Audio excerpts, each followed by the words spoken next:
ફસાયેલા લોકોનું રેસ્ક્યુ કરવામાં આવ્યું છે। પોલીસે ફસાયેલા લોકોનું રેસ્ક્યુ કર્યું છે। ગૃહ રાજ્યમંત્રીએ કામગીરીની બિરદાવી હતી, કારણ કે અમરેલીમાં લોકો ફસાયા હતા। અમરેલીમાં જે રીતે અવિરત વરસાદ વરસી રહ્યો છે તેને લઈને પોલીસની આ કામગીરી છે, ઉમદી કામગીરી જોઈ શકાય છે કે પોલીસ કર્મચારી દ્વારા લોકોનું રેસ્ક્યુ કરવામાં આવી રહ્યું છે।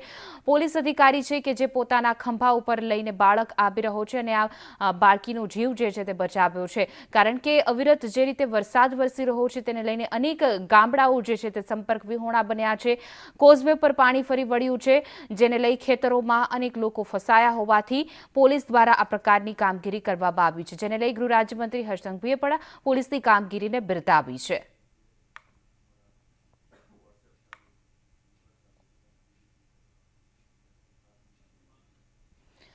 તો પોલીસ દ્વારા રેસ્ક્યુ કરવામાં આવી રહ્યું છે। જીવના જોખમે પોલીસ અધિકારી જે છે જોઈ શકાય છે કે પાણીના પ્રવાહમાંથી આ બાળકીનો જીવ બચાવીને લાવી રહ્યા છે। બાળકીને ખંભા ઉપર બેસાડીને તેનો જીવ બચાવ્યો છે। અત્ર તત્ર સર્વત્ર પાણી જ પાણી જોવા મળી રહ્યું છે। ઘણા એવા ગામડા છે જે સંપર્ક વિહોણા થયા છે, જળબંબાકાર જેવી સ્થિતિ સર્જાય છે। સૌરાષ્ટ્રમાં ખાસ કરીને અમરેલીમાં અનેક લોકો જે ફસાયા હતા તેનું રેસ્ક્યુ કરવા માટે પોલીસ જે છે તે સામે આવી છે।